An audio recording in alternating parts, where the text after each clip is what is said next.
Como é que tá? Tá Ótimo, aí né? tá aí no teu reduto e teu reino, né? Exato, é isso mesmo. É o nosso rei, Queria o nosso aqui reduto. agradecer a presença do José, né? Que é poeta, um grande poeta, né? Escreve muito bem. De Marcelinho, Marcelinho meu primo, de outro primo Gabriel, Pedro, que entrou agora, essa rapaziada aí. Vamos esperar dar mais um tempo, Rogério, para ver se as pessoas vão entrando. Com certeza. Aí, ó, o Pedro botou aí que 2 mestres, ó. Rogério, deixa eu te falar, eu estava aqui passando a vista nos poemas que tu me enviaste, né? Pra gente ter os poemas mais recentes, né? E eu disse, cara, puta que pariu. Que lindos, né? E Obrigado. poema que tem de tudo, né? Poema que tem de tudo. Verso livre, poema metrificado, poema minimalista, né? Isso. Tem várias vertentes e com imagens poderosíssimas, assim. Tem um que fala sobre Hilke, tem um que fala sobre Dylan Dylan Thomas. Thomas. É Isso. muito poemas lindíssimos aqui. Ficou até difícil escolher. Deu vontade de ler todos, né? Deu vontade de ler todos, mas eu separei aqui alguns, né? E a gente percebe que são poemas, né? Que eles vão ganhando corpo, né? Eles são encorpados, corpóreos, né? Ou seja, eles têm uma boa estatura, né? Eles se dividem, eles nasceram quase que caudalosos, né? Sim. Assim, porque a gente sabe que uma das características da poesia moderna é justamente escrever poemas curtos, né? A poesia moderna ela foi adotando uma espécie de poesia oriental, né? Ela foi adotando formas orientais, digamos assim, haikais, poemas mais quadras, tercetos e por aí vai, né? Dísticos.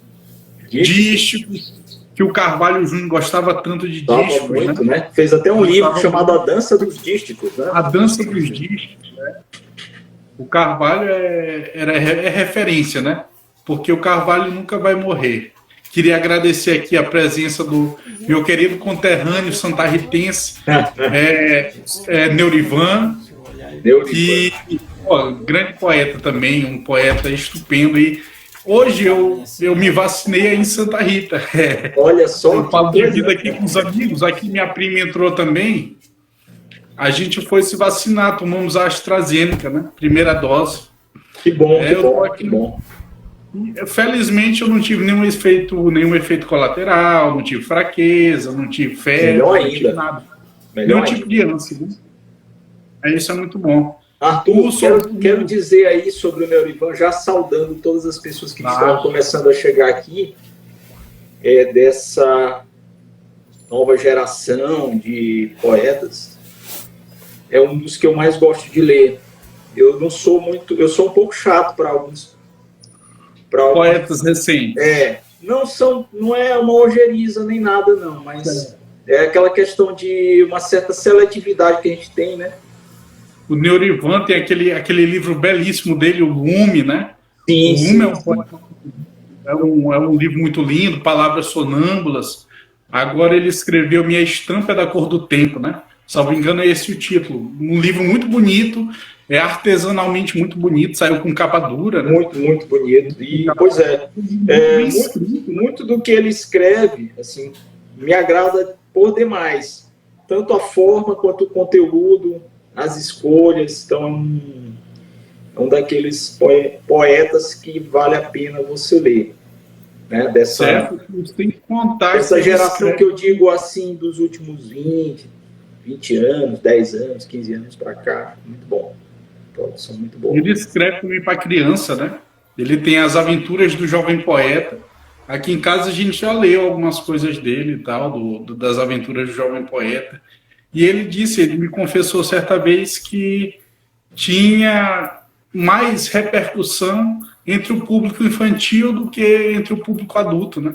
Sim. E é uma coisa agradável. O Nauro tem um poema que ele fala muito interessante, que ele diz assim, que ele se via como um inútil e rejeitado bibelô, tá entendendo? E disse que ele era uma espécie de urso polar para a indiferença dos adultos, né? Aí a gente vê o adulto, ele é outra coisa, tá entendendo? É outra cabeça, vive em outro mundo. A gente percebe que a criança tem a pureza de ser mais receptiva a certos tipos de texto, né? Sim. Não tem? Não tem Tem. isso? Tem. E a poesia, ela tem esse fascínio, né? Inclusive, Arthur, a literatura infantil, ela tem umas questões interessantes. Veja bem, a melhor literatura infantil não é escrita por crianças, tá? É escrita por adultos. Vide tantos aí, mas vamos lembrar só do maior deles, Monteiro Lobato. Então, ela é interessante por dois fatores, dentre outras coisas. Primeiro é esse. Quem escreve a melhor literatura para crianças não são crianças. Óbvio que nós temos crianças que lançam livros, né? Você mesmo já deve ter visto várias aí com 7 anos, 8 anos, escrevendo lá na escola, e a direção da escola estimula aquela criança a lançar aquele livro, às vezes os pais também, né? Mas, primeiro, voltando para o tema, são os adultos que escrevem, mas aí vem o segundo ponto. Não é porque eu sou um adulto escrevendo para criança, eu posso escrever qualquer coisa, porque a criança é bobinha mesmo, ela vai gostar. Não, aí vem o outro lado. Não é por isso, ou seja, porque é um adulto que já domina, de certa forma, toda essa, né, a narrativa e tal. No caso, na poesia, né, vou falar da poesia aqui, não vou nem falar da literatura infantil como gênero mesmo. Mas, por exemplo, quem escreve em versos para criança, ele tem que ter uma sensibilidade muito apurada para escolher bem o que ele vai contar, para escolher bem o que ele vai apresentar para a criança, dentro daquela alma, né, infantil, dentro do nível de compreensão e do nível de percepção estética que a criança tem, que é diferenciado do nosso. Né?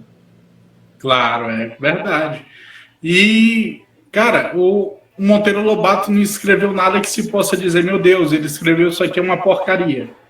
Tá entendendo? Eu não diria não uma porcaria, eu exagerei. Mas ele não escreveu nada ruim, né? Ele só escreveu grandes livros, né? E, Rogério, gostaríamos também de saudar aqui a presença da sua colega, nossa colega, né? A beletrista, que é neta do Nascimento Moraes Filho, né? A Tessia Garrido.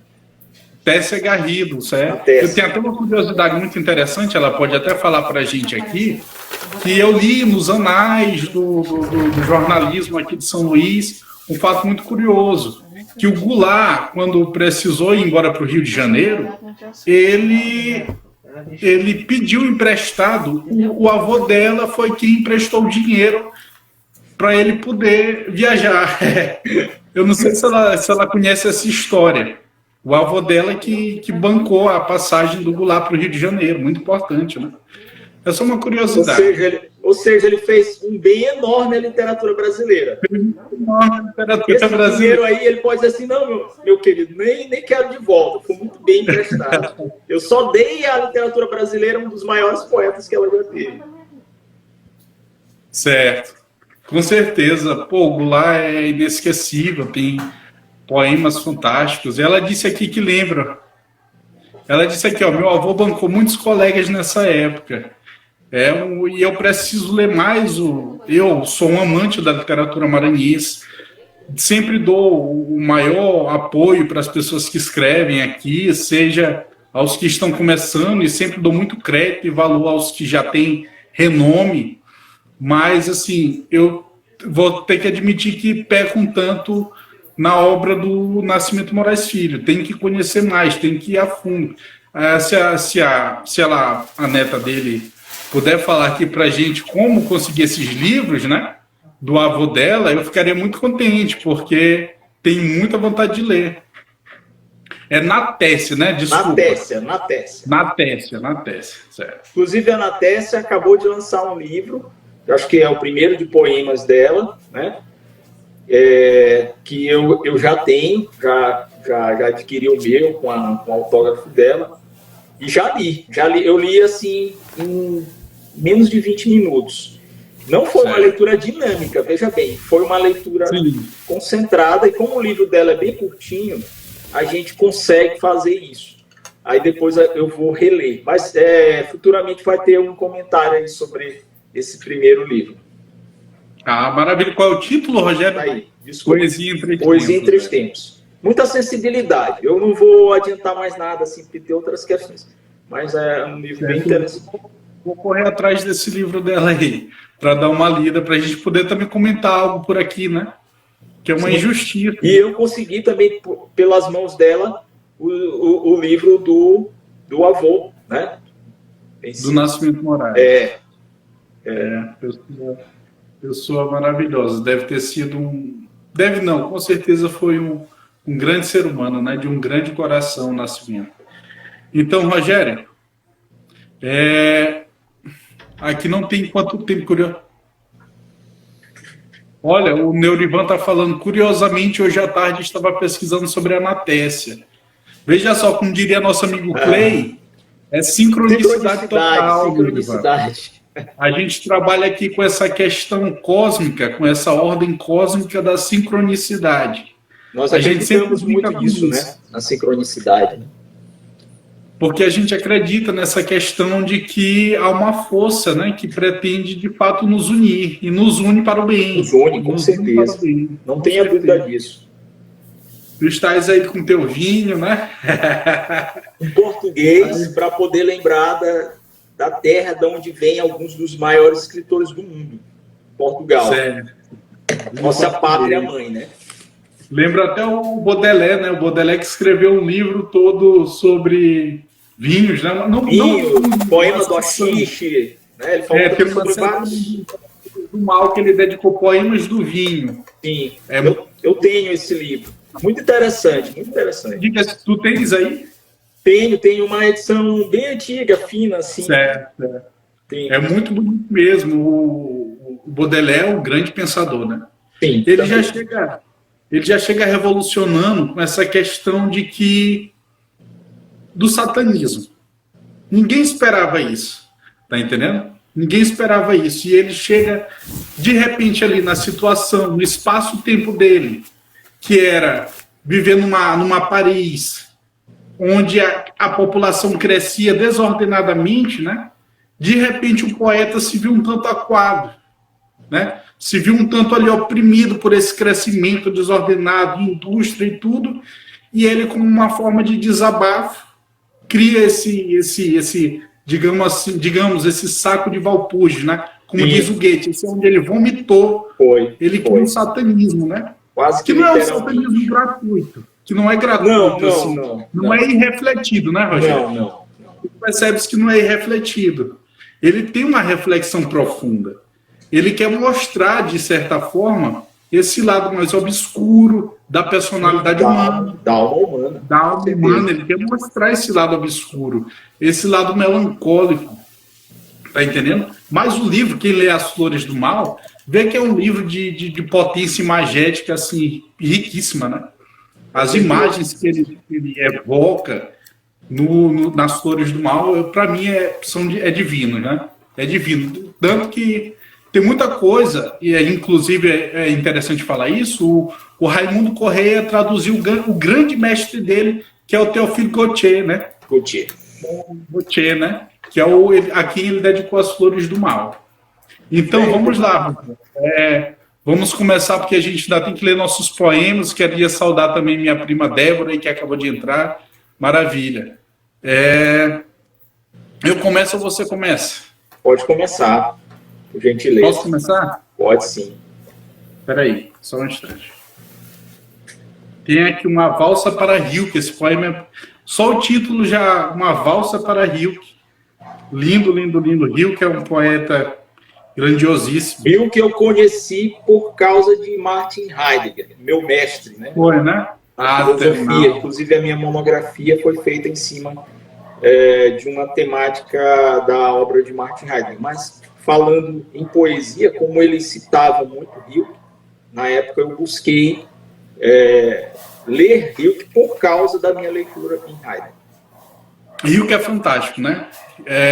Basta citar o Soneto Orfeu, Soneto Orfeu, né? As Elegias de Duino. É o Soneto Orfeu que ele disse que ele estava há muito tempo sem escrever, há muito tempo que ele não escrevia, e ele disse que ele estava fazendo um passeio, né? E de repente veio, ele disse que uma voz, uma espécie de anjo, soprou ali que, né, se eu gritasse, quem na hierarquia dos anjos me ouviria, né? Aí ele começou aquela coisa, e se eu gritasse, aí sentou, quando chegou em casa saiu as elegias, né? Saíram. Tudo foi. Foi uma Né? epifania, né? Foi um acontecimento. Eu gosto de dizer que sentiu um impacto espiritual fortíssimo, né? Um peso enorme sobre ele, né? Enquanto ele não vomitou aquilo, ele não colocou aquilo para fora, parece assim que, né, ele não conseguiu desapegar daquela poesia, né? O Rio que é fantástico, eu sempre leio e releio ele. Eu vou começar lendo do Rogério, porque nosso objetivo central aqui é fazer uma espécie de sarau. Eu leio poemas dele, ele lê poemas meus. Tá certo? O primeiro poema que eu vou ler dele é o Dylan Thomas. E ele diz o seguinte: observo-te sentado na varanda dos teus sonhos e pesadelos, no chá da tarde que não veio. Percebo tua face levemente rósea e nesgas de luz resplandecendo por sobre a tua mão insólita. Um olhar para dentro se forma. Nas veias da verdade passeia mágico a construir teu império. Abra o livro de toda a tua vida ao ver no espelho os pássaros que voltam felizes ao pouso seguro. Choro ao encontrá-lo vivo no berço da mãe clandestina, a reler os versos de despedida. Só um grande poeta escreveria um poema desse, Rogério. Dylan Thomas é uma figura interessantíssima, né? Porque ele tinha esse poder de tocar as emoções, né, com muito lirismo. Ou seja, esse poema aí que eu fiz, eu tentei solver um pouco da alma dos poemas dele. Lógico que ele tem um número relativamente bom de poemas, mas na essência você encontra um lirismo em alta densidade. E ele, assim, enquanto pessoa, ele era um contador de causos, ele gostava muito de falar, ele era engraçado, então ele tinha uma humanidade muito grande dentro de si. E os seus poemas são poemas essencialmente humanos, que é o que eu busco na minha poesia também, né? A humanidade. Uma poesia humana, né? Uma poesia que ela não é só tecnicamente alta e grandiosa, mas uma poesia que consegue falar a todos, né? Sim. Como tu bem mencionaste certa vez para mim, né? Tu disseste que gosta de escrever para todos. Para todos. Não escreve de poeta para poeta. Tu me disseste certa vez: olha, Arthur, eu não gosto de escrever de poeta para poeta, eu escrevo de poeta para humano e de humano para humano. Isso é muito importante. Tá entendendo? E não sei se tu sabes, mas o Ivan Junqueira, ele tem um livro de ensaios em que ele aborda o Dylan Thomas, o Baudelaire e um outro poeta que não me vem à memória agora, mas que ele... o T.S. Eliot. T.S. Eliot. Tu conhece tá bem esse aqui livro? Atrás. Eu também, né? Certo. Perto do C.S. Lewis, que é outro cara também sensacional. C.S. Lewis é fantástico. O Cartas de um Diabo a Seu Aprendiz é um livro impactante. Quem lê as 3 primeiras cartas de Cartas de um Diabo a Seu Aprendiz jamais vai querer largar de ler o C.S. Lewis. Não vai mesmo. É fantástico. Não vai mesmo. Tem uma parte que ele fala assim, que o diabo ensina para o outro diabo aprendiz que ele deve focar no anticlímax do ser humano, porque todo ser humano, em determinado momento, terá um anticlímax, terá ali um momento mais de deprê. Aí ele diz: explore isso. O diabo fala para o seu aprendiz, porque Deus permite que eles tenham o livre-arbítrio de escolher o que querem e o que não querem. Logo, ataque, por exemplo, o aluno de grego que quer aprender Homero. Ataque o aprendiz, o que está começando, o que está se frustrando, porque, no fundo, ele quer dizer que a frustração e as deprês, né, elas fazem parte. Não quer dizer que a gente tem que aprender a lição delas, né? E daí, então, levar a vida avante, né? Na criação, no trabalho de arte. Correto? Correto. Então, correto. se gostaria de ler algum poema meu aí... Com certeza. Vamos começar aqui. Só entrou aqui um outro grande poeta aqui do Rio que passa, o Enoque, que é amigo do José, que o José me apresentou ele, é bom, muito bom poeta, e vale a pena mencionar aqui que eles escrevem muito bem também em inglês. Eles não escrevem só bem em português, eles escrevem muito bem em inglês. Né? Eles são osso do rio, eles dois são irados, bicho. Que bom, que bom. Certo. Você falou de C.S. Lewis, eu quero deixar aqui como esse encontro também serve para a gente continuar esse nosso projeto de incentivo à leitura e de estímulo, e sempre ter alguma dica, né? Esse livro aqui, o peso de glória, de C.S. Lewis, que é daqueles livros que você lê e enleva a tua alma, o teu espírito, ele parece flutuar de tanta beleza no aspecto do cristianismo, né, do Lewis, no aspecto da espiritualidade dele, aliada a uma capacidade de escrita poderosa. A Anatécia está falando... Sim, desculpa, Rogério. Pode falar. Pode ler aí. Ela falou aqui, ó, Rimbaud um dia disse que a poesia reside numa taça de vinho. Tá certo. Eu concordo. Rimbaud, como é que chama? O Infante Terrível. O Infante Terrível, né? Isso. Infante Terrível. O grande Rimbaud. Um cara com 16 anos, dos 16 aos 22, conseguiu projetar uma obra tão profunda que a gente fica vendo. O Immanuel Kant, o filósofo, diz que a pessoa só toma plena consciência de si no mundo aos 30 anos. Como é que uma criança de 16 aos 22, porque uma criança hoje a gente sabe que é maior de 18, mas com 22 não tem nada na cabeça. Como o cara consegue criar uma obra dessa, né? A gente fica se perguntando. São desses mistérios que a poesia é feita, né? Desses mistérios como Rimbaud. Rimbaud foi um fenômeno, né? A acepção real do termo fenômeno. Aquilo que aparece, phenomena, né? Ele apareceu no mundo, e quando esses fenômenos aparecem, e não é um fenômeno apenas da boca para fora, eles trazem consigo algo que vai marcar. E ele conseguiu fazer isso. Tanto é que depois ele praticamente diz, não, o que eu tinha para dizer está dito, e agora eu deixo a poesia, eu abandono. Enquanto tem gente que vai até o caixão, até o túmulo com a poesia, escrevendo, e depois não consegue mais fazer o seu melhor, vai só na cópia de si mesmo, na cópia do que ele mesmo já escreveu, do melhor dele, que não é mais o melhor. Ele deu o seu melhor como um corredor de 100 metros rasos. Vou fazer a melhor corrida do mundo, vou ganhar a medalha de ouro e pá, pronto, tá bom, tá aí para vocês. É incrível isso. Engraçado porque a única conversa que eu tive com um grande poeta que mora no meu coração, que eu admiro muito, que foi o Nauro Machado, ele falou que estava lendo um livro de ensaio sobre Rimbaud. Eu nunca esqueci isso. Ele diz, tô lendo. Ele já estava debilitado pelo câncer, infelizmente.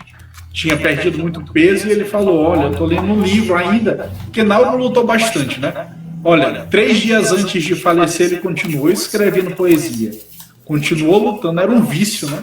E o Rimbaud não tem palavras para comentar. E embora tenha vindo a conhecer ele já bem recentemente, né? Apesar de já ter lido muita poesia de muitos autores, o Rimbaud eu fui conhecer, ler de verdade, né? Agora recentemente. E, pô, é um poeta... O Leduivo também era muito fã dele, né? Traduziu as Imaginações. O Leduivo fala que aquele Laissez-Faire, né? O poema do Rimbaud, que ele fala sobre os moleques que eles estão de cócoras ali numa padaria, vendo o padeiro fazer o pão e tal. Ele disse que aquilo ali marcou muito, esse poema marcou a imagética do que ele criou dali para frente de forma assim determinante, entendeu? O Leduivo fala isso. E esse poema é belíssimo, vale a pena aí para a gente partir para a próxima etapa, ler Les-Effarés, que significa em francês, salvo engano, os enjeitados, os alumbrados, tá entendendo? Aqueles que têm um alumbramento, né? Um insight ali vendo isso. Insight. É. Então, Rogério, tu vais ler um poema meu aí, tu já leste? Não, vou ler. Antigas vozes. Deixo falar a voz da solidão, tudo que semeia o vento, e postulo à língua de um cão sua mansuetude e contento.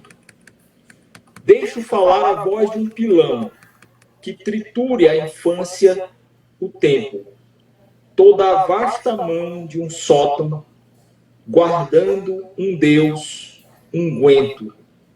Deixo falar a voz do coração, atra espera, caminho bento, por onde se refaz o meu perdão a todo um percurso lazarento. Antigas Vozes, Arthur Prazeres, do livro Campana de Guerra, que é o primeiro livro do Arthur. Do Campana de Guerra, certo. Esse poema é maravilhoso, amo ele de paixão, porque ele retrata, assim, no poder das imagens e dos sons, né? O Paul Valéry disse que poesia seria imagem, seria forma, né? Então eu tentei ali, já procurando alguma forma, criar alguma coisa exigente, né? Que não fosse só palavras ali jogadas no papel. Não que Verso Livre não tenha sua importância, tem. Mas quem lê meus livros, principalmente esse primeiro, o segundo está saindo dentro em breve, vai perceber que eu tenho um certo gosto e apelo pela forma. Eu sou um cara que gosta de escutar aquela música ali, pá, compassadamente, como se houvesse uma espécie de estudo do metrônomo ali, aquela palavra marcando, pá, pá e pá. Eu sou fascinado por isso. E esse poema aí me veio da influência de Nauro Machado, claro, mas de Carlos Nejar. Sim, grande Carlos Nejar. Muita coisa que eu escrevi recentemente foi por forte influência do grande poeta gaúcho Carlos Nejar, que esteve aqui em São Luís na última feira do livro.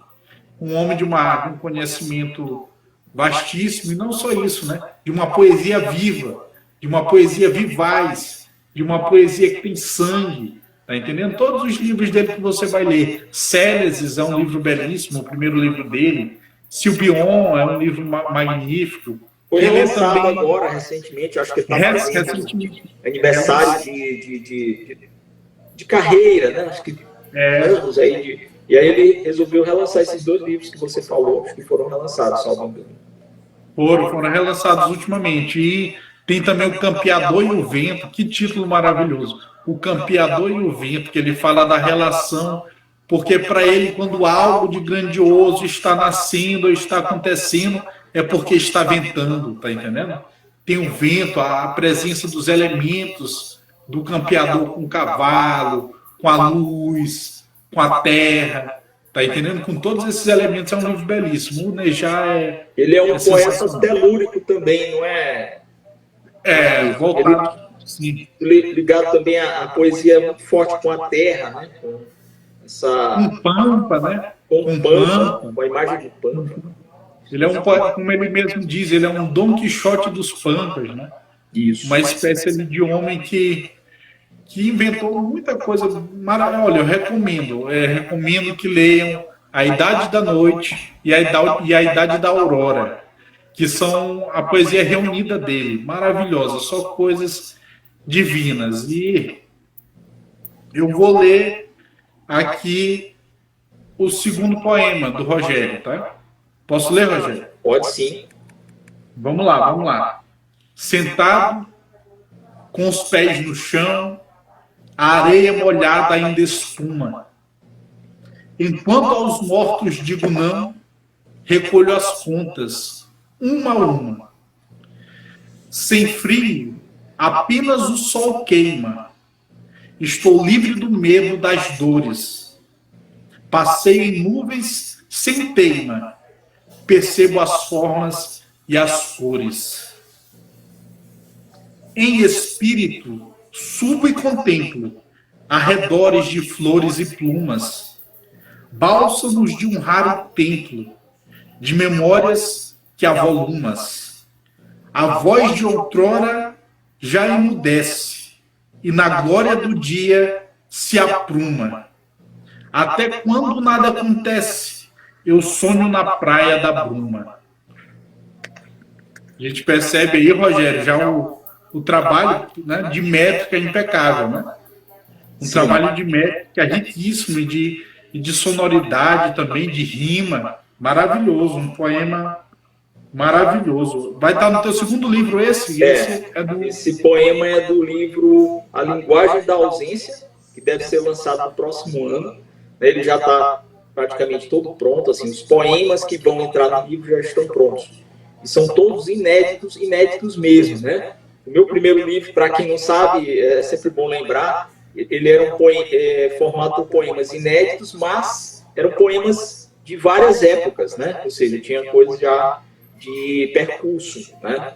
Percurso do tempo. Então, era eu me desdobrando em eras. Esse aí não, é o poeta hoje. Então, todos os poemas desse segundo livro são a minha expressão poética de hoje, do século XXI, desses anos conturbados.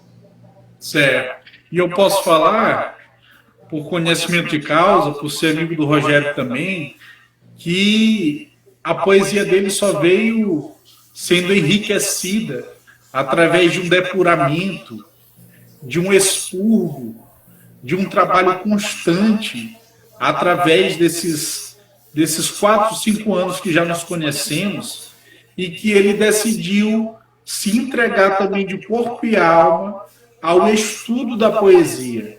E não só da poesia, dos contos, das crônicas. Então o Rogério vem se desdobrando aí, né? É preciso alguém dar uma vassourada nele, para ver se ele para de criar tanto, porque ele não para de criar, e sempre coisas belíssimas, né?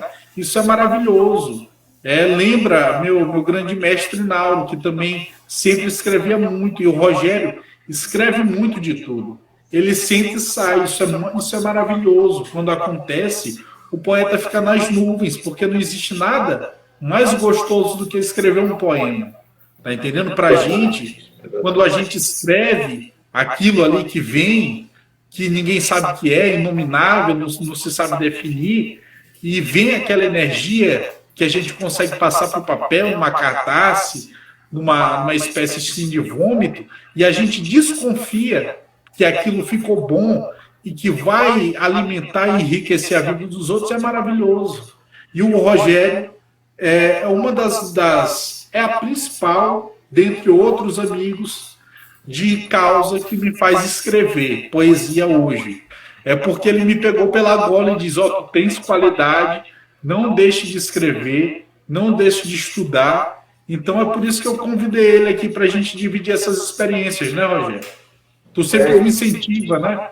Porque tu acha que vale a pena mesmo, com certeza, né? Com certeza. Escrever poesia mesmo que num espaço-tempo tão conturbado, né? Onde as pessoas mal veem a qualidade de um poema, ou às vezes, muitas vezes não sabem interpretar. A gente sabe, o Heidegger, teu mestre, diz que a poesia é o ato mais inocente que há, né? É o ato de criação, ele diz, mais inocente que há. O poeta, quando cria, ele é uma criança. Ele é uma criança, e ali o que fala é o inconsciente, né? A poesia, ainda pelo crivo de Heidegger, eu diria, é uma fala inaugural. Quando o homem começou a falar, e lógico, entendam isso aqui de forma figurada, a linguagem era poética.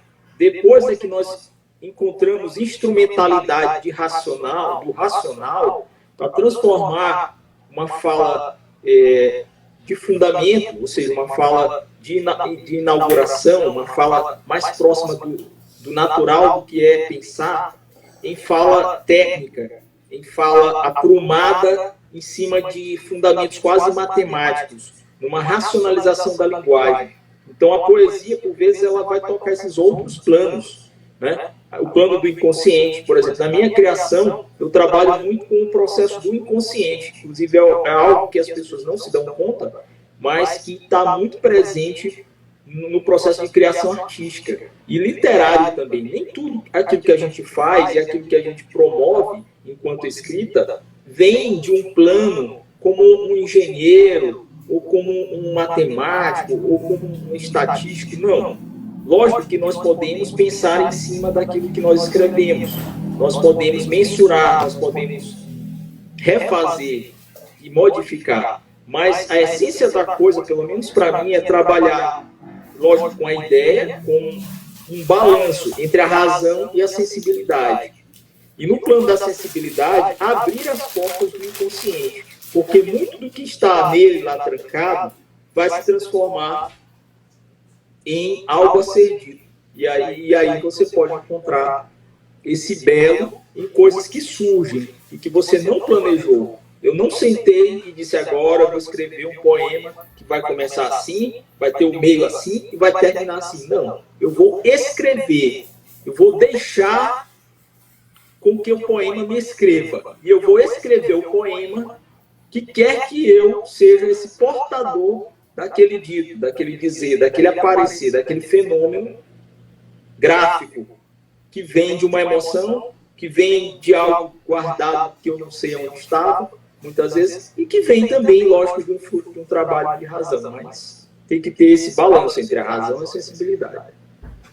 Porque é importante também, eu quero pontuar isso, que as pessoas entendam que nós não somos meros armadores de palavras. Nós estamos ligados ao transcendental, né? E, como você bem mencionou, não é possível, por exemplo, determinar hoje, agora, nesse momento, eu vou escrever um poema. Não dá, cara.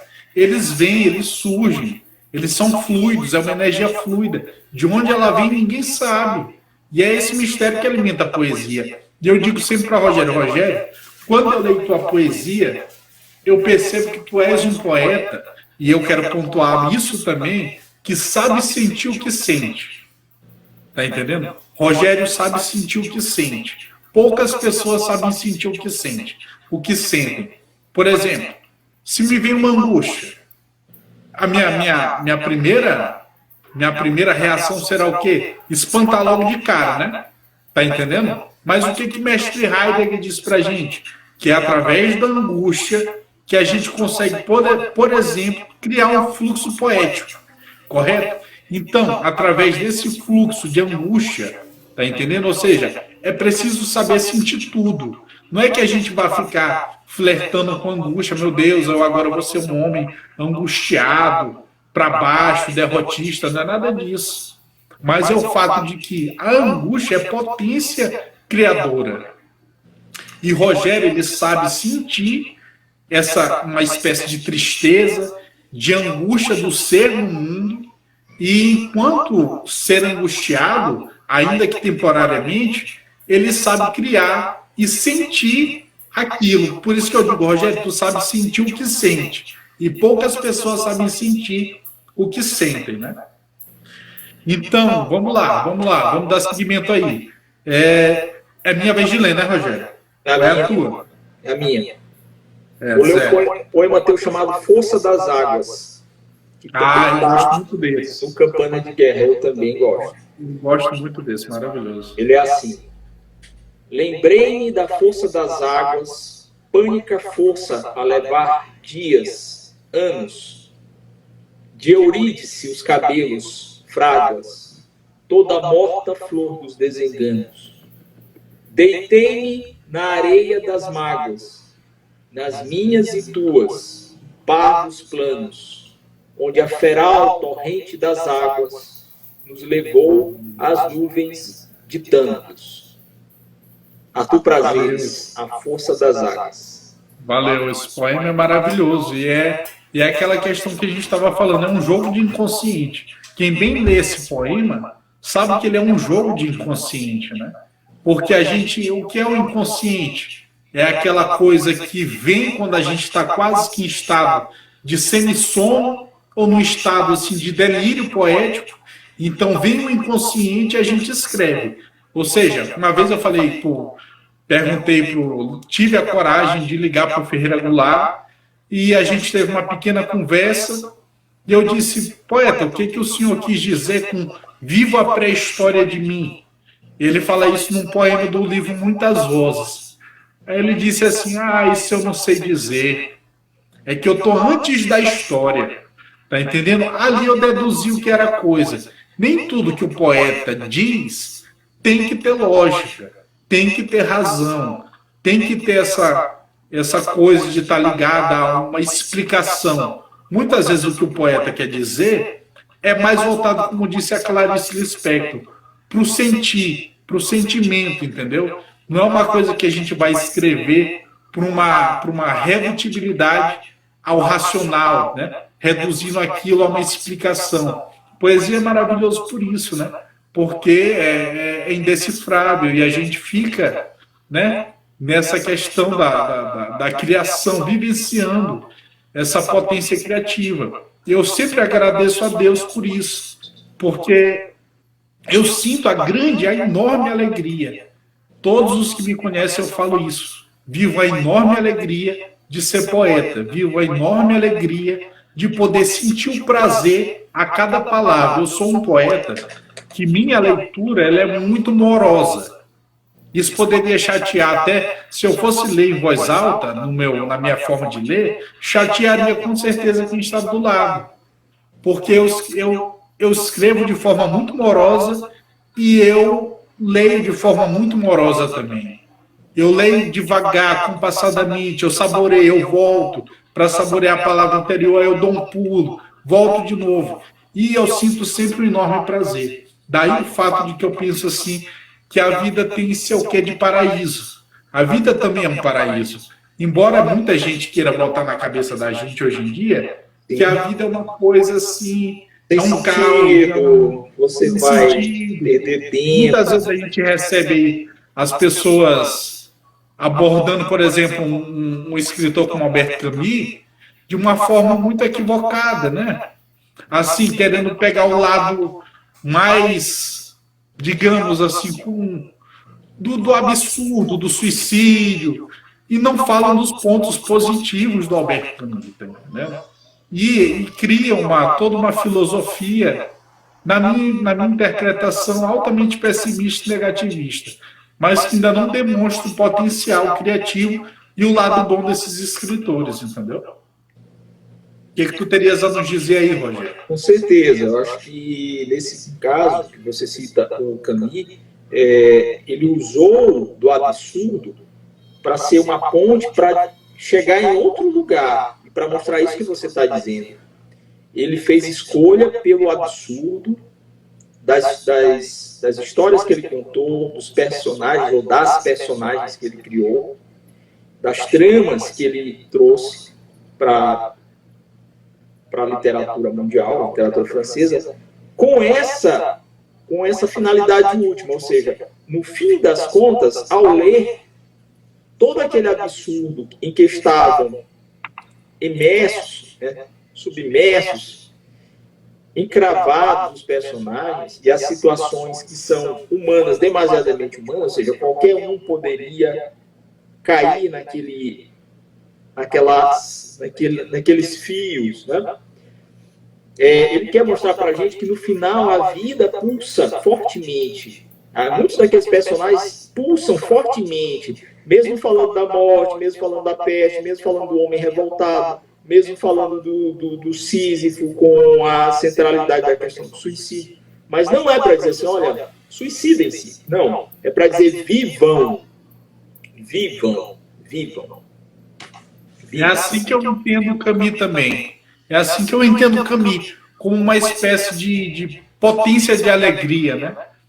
Você percebe que por trás daquilo ali, o que é uma potência de vida, de alegria, ele quer que as pessoas vivam, ele não quer que as pessoas morram. E geralmente tem... Mas a gente tem que saber lidar com as várias interpretações, né? Inclusive as mais caóticas, né? Claro, né? Então, vamos lá, galera. Vamos seguindo aqui. Eu vou ler um poema do Rogério, maravilhoso,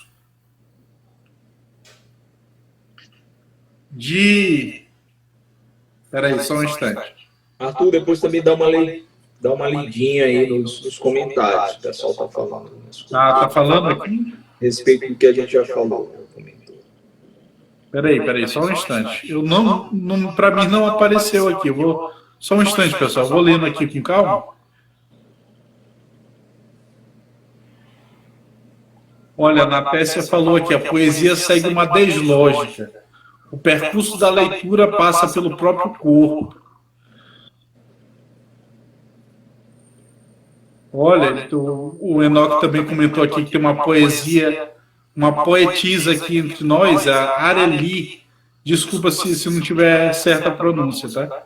Que também é grande poeta, que ele está dizendo aqui. O Enoque está falando, preciso ler os poetas franceses. A Natécia falou aqui, Otávio Paz também fala sobre essa linguagem poética que precede o próprio homem. Isso é muito interessante falar. O Ricardo, aqui, nosso amigo, poeta, entrou também, falou aqui, boa noite, meus nobres, nos saudando. O Maranhão está bem servido de poetas. Cito a Areli, né? Eu creio que a pronúncia seja essa, uma garota incrível. Aí o Neurivan falou aqui, identifico-me muito com a poesia de Carlos Nejar. Não, Carlos Nejar que o diga as ricas citações em nossas falas aqui, falou Enoque. Que o José também falou. Bela poesia, grande José. E é isso. E o Neurivan falou também que a poesia é justamente um vício que sacia a alma, né? Falou aí. Cara, quando você isso é muito interessante falar isso, né? Porque poesia vai se tornando um vício também, né? A gente que lê poesia, né? Vai sim. O João Cabral tem uma estrofe do livro Psicologia da Composição que ele diz: como não evocar também o vício da poesia, o corpo que entorpece ao ar de versos, né? Ou seja, a gente sentindo de fato que o corpo vai ficando entorpecido. Se você percebe bem, eu já até te falei isso uma vez, Rogério, é engraçado. O João Cabral disse na memória, na riqueza crítica dele, que a poesia ela tem teor alcoólico. Poesia tem teor alcoólico. Tá entendendo? Você não precisa beber um conhaque, uma cachaça e meter um poema. Aí o cara vai ficar doidão. Porque poesia já tem teor alcoólico.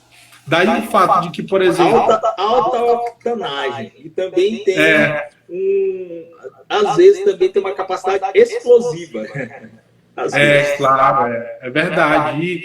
E a gente percebe isso. Por exemplo, dá para escrever um livro de poesia de estourando aí, vamos dizer, 120 páginas, 100 páginas. Sim. Né? Mais um livro de poesia de 400 páginas é quase que inviável. Né? Não tem como. Justamente por essa exigência da poesia de querer ser condensada, de querer ser depurada, de querer amadurecer, maturar. Tá entendendo? Então a gente vai vivendo isso aí. E se torna de fato um vício, como o Neurivan falou aqui embaixo, né, nos comentários. Os adictos. Como? Somos adictos nesse sentido. Todos. Então, vou ler aqui. Eu vou ler do Rogério, para a gente dar seguimento aqui. O poema é muito interessante falar, né? Que o crescimento, eu lendo os poemas de Rogério, eu vejo o grande salto que ele deu em qualidade do primeiro livro dele, Pedra dos Olhos, que ele reuniu poesias de quando eu era mais jovem e tudo mais, e a poesia dele hoje, com linguagem da ausência, que vai sair dentro em breve, inclusive pelo nosso selo aí da Zaratustra. Claro, e ele escreveu aqui um poema chamado Elegia Impura. A gente tem que dizer, né, que o Brasil é um país que gerou ótimos elegistas, né?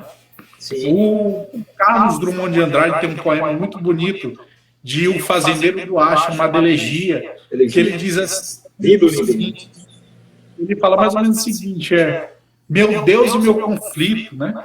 Que ele diz que Deus é o conflito dele, e nem vos dou conta de mim, nem desafio as garras inefáveis, eis que assisto a meu desmonte palmo a palmo, e já não me aflige de tornar-me tudo, onde passam servos e bois, e uma criança que o tempo anuncia e nega. É uma coisa belíssima. Mas eu vou ler aqui um poema do Rogério, chamado Elegia Impura, Versos de Cura. Ele diz o seguinte: quis minha vida compor um quadro, sem nenhuma qualquer piedade, como a poupar de certo enfado, com a elegia da impura mocidade. Bordou, portanto, como a um disfarce, uns retalhos de verdade que eu trazia. Estapeou-me então com gosto a face, que até pouco ainda em fogo me ardia. Mas restou-me da morta candura uma coragem ante a vida absurda que me fez caminhar à procura de um escudo ao que me acuda. Não achei nos cômodos da loucura nem no fundo de antigas maletas, mas a catarse dos versos de cura desencavei de dentro das gavetas. Mais um poema, não, o Rogério está detonando aí. Tem que ler também ainda aqui a vertente mais minimalista de Rogério, dos poemas mais curtos e tudo, que ele condensa a linguagem, tem um poder também muito rico. Tá entendendo? Então, é isso, Rogério. Tu gostaria de ler algum poema meu aí, do lado daí? Sim, quero ler um poema chamado Praça. Praça, certo. Praça. Ele é escrito de forma mais... a forma dele é prosaica, que você escolheu para colocar lá no seu livro, né? Como se fosse mesmo um texto em prosa e não em verso, mas ele é poesia, né? É poema. A praça. Há um luto, rumores, assombros da troiana espada de batalhas, a humana flor dos aventurosos. Limpa-se o rosto em duras toalhas. Há pardais que vagam andrajosos pela pipoca que tudo emporcalha, ou por farelos de milho deleitosos, já sem sabugo ou proteção que valha. Ao verbo, quem humanamente não acha sossego, que agora lhe bate, pois uma vez nessa prisão de correntes, nunca mais se saberá doar a chave. E há, enfim, a vida, esse mar abstinente que quanto mais se bebe e desbrave, mais se quer estar em seio contente. Tal um verso que em coração se crave. A tu, prazeres, praça.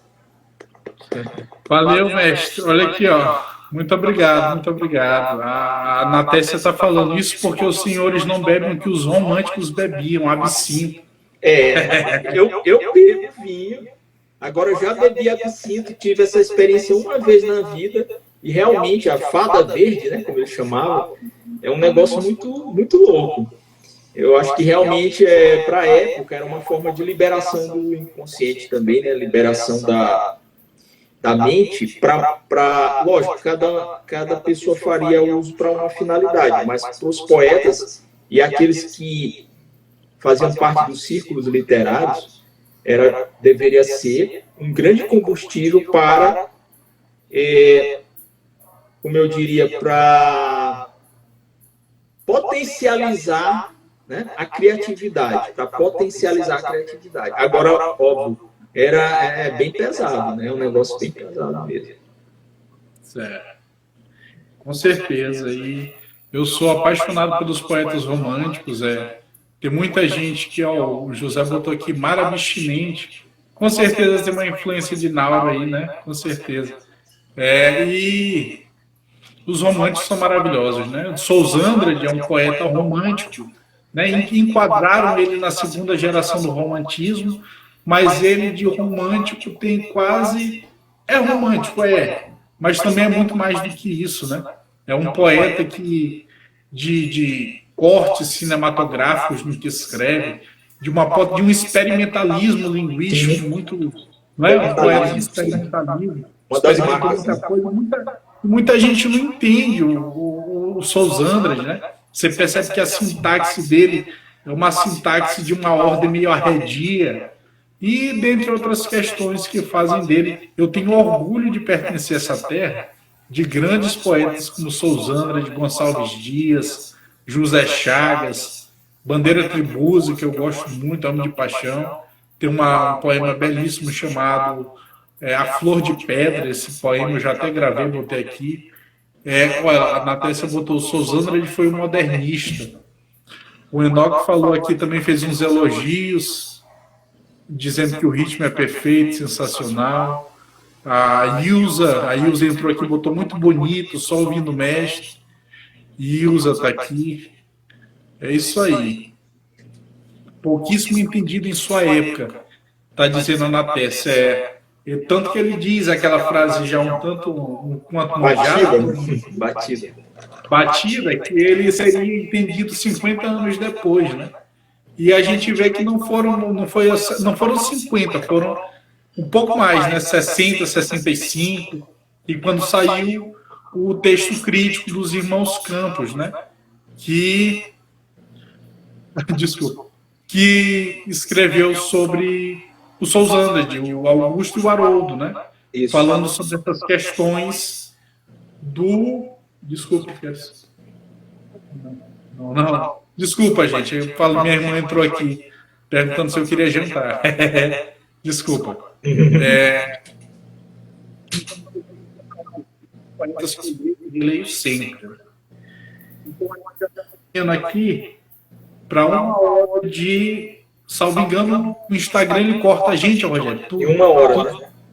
Tem 1 hora para falar, senão ele quando der 1 hora, geralmente ele cai, aí a gente tem que entrar de novo se tiver que continuar. Certo.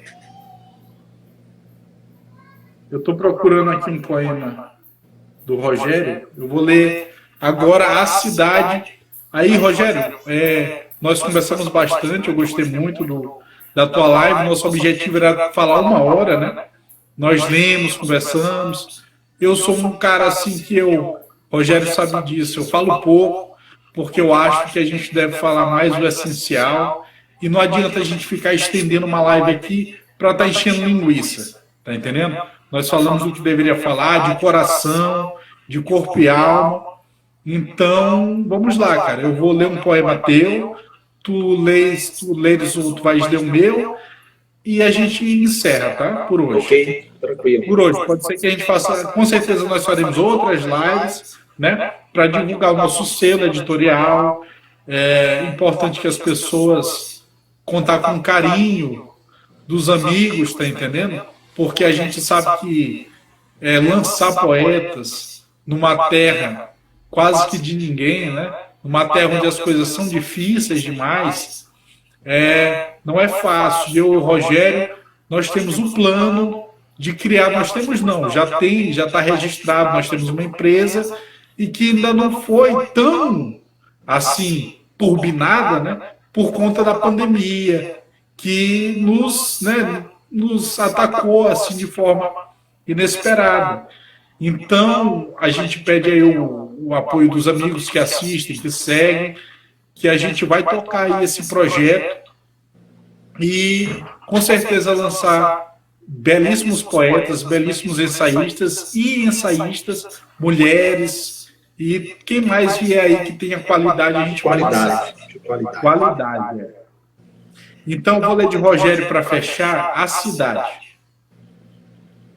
Ele diz o seguinte: há coisas dentro do mundo, há mundos dentro de mim, lugares, desejos profundos, ondas vêm, destroem tudo.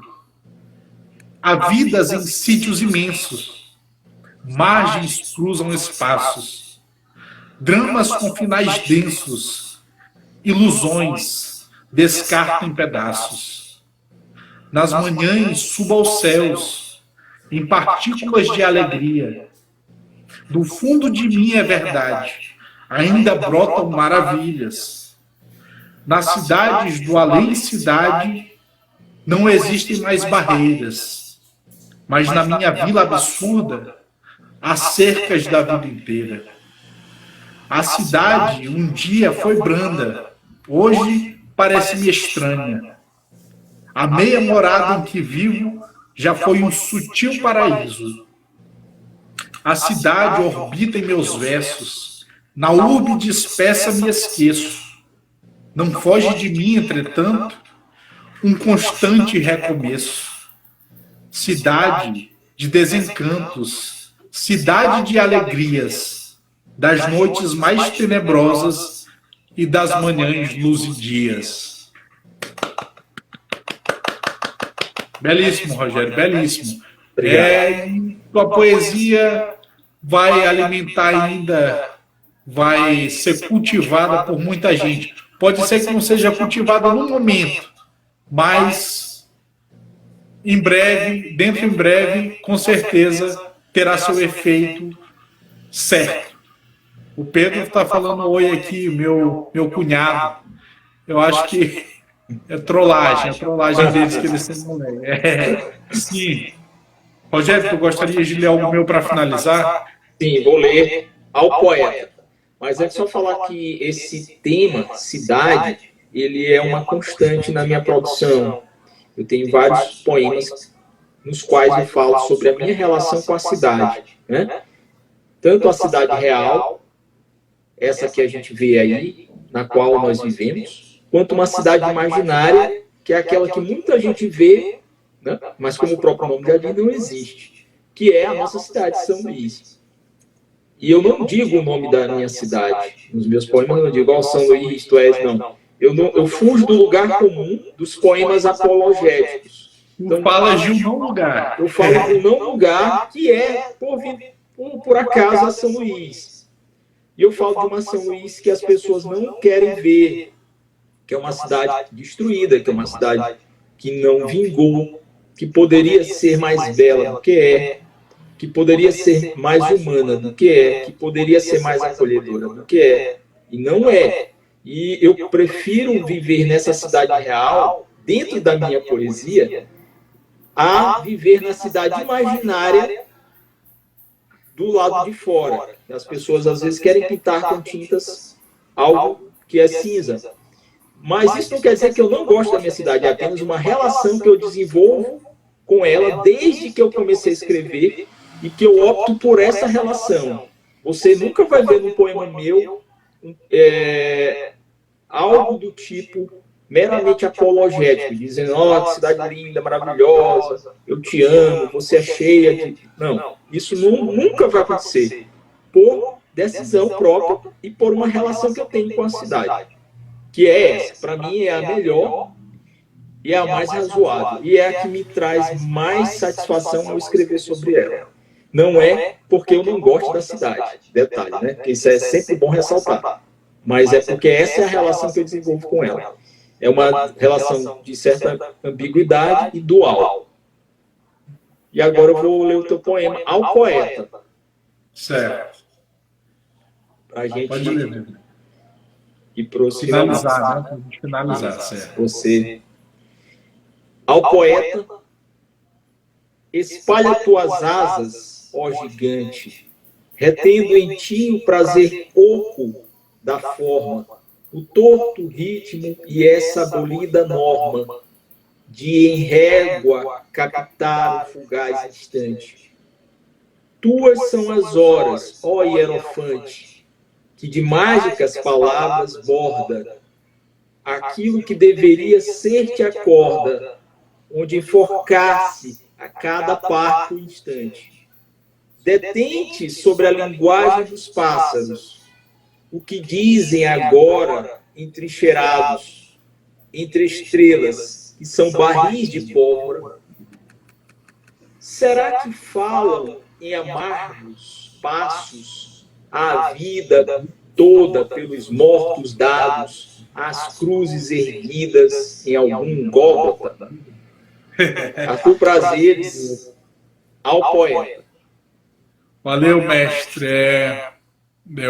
Esse poema, todos os poemas que eu escrevo, como eu escrevo assim, sob um forte crivo crítico, geralmente não tem algo que eu queira retocar. Então, eu sou apaixonado por eles. É isso aí, mestre. Olha, eu gostaria de agradecer o Neurivan, a Natécia, o Enoque, o José, os outros queridos poetas, a Ilza, que está aqui, outros que não, o seu Ricardo, outros que não se manifestaram pela presença. O Manuel Rabelo está falando aqui, parabéns, poetas, está parabéns. O primo do Rogério, super gente fina também. E é isso, meus queridos. Eu gostaria de agradecer. Nós vamos finalizar e estejam presentes aqui nos nossos projetos. Em breve voltaremos com o Duoletéria, que é projeto meu de Rogério. Espero que pessoalmente, fisicamente, não só pelas redes sociais, tá? E é isso, meus queridos. Boa noite a todos de coração. Muito obrigado. Valeu, Rogério. Valeu, boa noite. Eu que agradeço, viu? Muito bom aqui poder ficar essa 1 hora contigo aqui, falando sobre uma coisa que a gente ama, né?